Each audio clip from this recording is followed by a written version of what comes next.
আবারও বিক্ষোভের মুখে পড়লেন শতাব্দী রায়। এবার তিনবারের সাংসদকে ঘিরে বিক্ষোভ প্রদর্শন করলেন গ্রামবাসীরা। কখনো জল নেই, কখনো বাড়ি তৈরি করে দেওয়া হয়নি, কখনো আবার রাস্তাঘাট খারাপ। এই সমস্ত অভিযোগ তুলে ইতিমধ্যে বিক্ষোভের মুখে পড়েছিলেন শতাব্দী। তবে এবারে গ্রামবাসীদের অভিযোগ শুনলে চোখ কপালে উঠবে যে কারোর। বউ সুন্দরী হলে তবেই মিলবে সরকারি প্রকল্পের টাকা।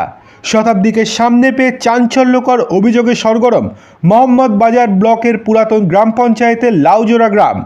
জানা গিয়েছে এই দিন মোহাম্মদ বাজার ব্লকের পুরাতন গ্রাম পঞ্চায়েতের লাউজোড়া গ্রামের প্রচারে বেরিয়েছিলেন বীরভূম লোকসভা কেন্দ্রের তৃণমূল কংগ্রেসের প্রার্থী তথা তিনবারের সাংসদ শতাব্দী রায়।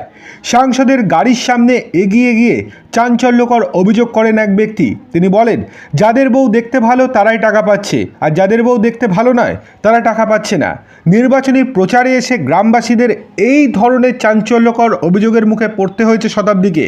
স্থানীয়দের দাবি, ভোট দেব টাকা নেব। যদিও এই মন্তব্য প্রসঙ্গে স্থানীয় শতাব্দীর বলেন, যদি কেউ বলে ভোট দেব টাকা নেব, তাহলে এই মন্তব্যের উত্তর কি আমি দেব? তবে গ্রামবাসীরা কোন স্কিম পায়নি পঞ্চায়েত থেকে সেগুলো দেখবেন বলে জানিয়েছেন শতাব্দী। যারা পার্টি করছেন তারা নাকি টাকা পাচ্ছে, অথচ গ্রামের গরিব মানুষেরা কোনো টাকা পাচ্ছে না, কেউ আবার ঘরবাড়ি পাচ্ছে না। এমনই বিভিন্ন অভিযোগ উঠে এলো গ্রামবাসীদের মুখ থেকে।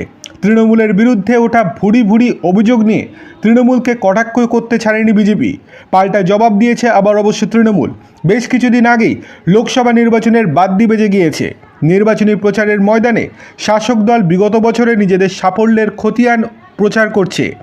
বিরোধী দলগুলিও শাসক দলের তীব্র সমালোচনা করছে। এরই মধ্যে শাসক দলের নেতাকর্মীদের বিক্ষোভের মুখে পড়তে হচ্ছে গ্রামবাসীদের।